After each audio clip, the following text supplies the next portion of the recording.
De toutes les églises orthodoxes, l'église syrienne est sans doute la plus ancienne après celle de Jérusalem. Sa présence remonte au premier temps du christianisme. C'est en effet aussitôt après la Pentecôte que l'évangile est annoncé à Antioche, inaugurant les premières missions vers l'Occident et vers l'Asie.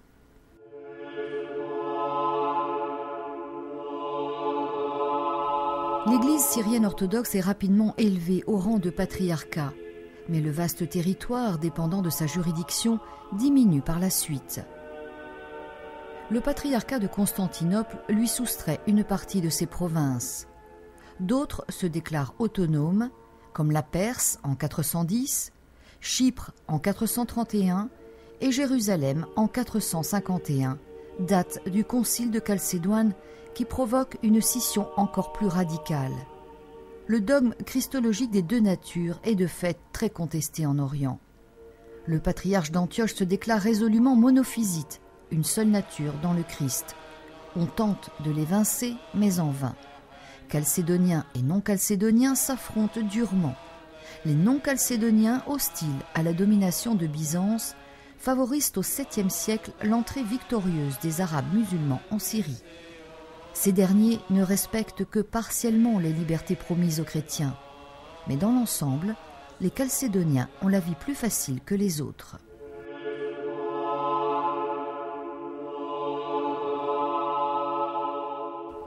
Au XVIe siècle, le mouvement d'union avec Rome, conduit notamment par les Capucins, pénètre largement l'église syrienne. Et l'idée d'une église syrienne catholique voit le jour. En 1781, un évêque est élu patriarche et fait profession de foi catholique, suivi par une partie des fidèles et du clergé. Mais l'autre partie élit son propre patriarche et une hiérarchie syrienne orthodoxe persiste.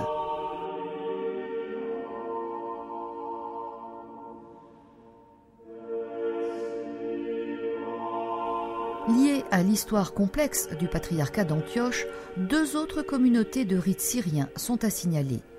En effet, au XVIIe siècle, une partie importante de l'église malabar des Indes se tourne vers le patriarcat syrien orthodoxe et se place sous sa juridiction. Elle constitue aujourd'hui une église semi-autonome. En 1930, une partie de cette église devient catholique, tout en gardant le rite syrien. Elle est appelée Église Malankar.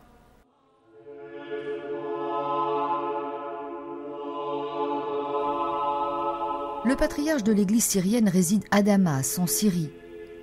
Les évêques orthodoxes syriens sont présents à Jérusalem depuis 793 et de façon permanente depuis 1471.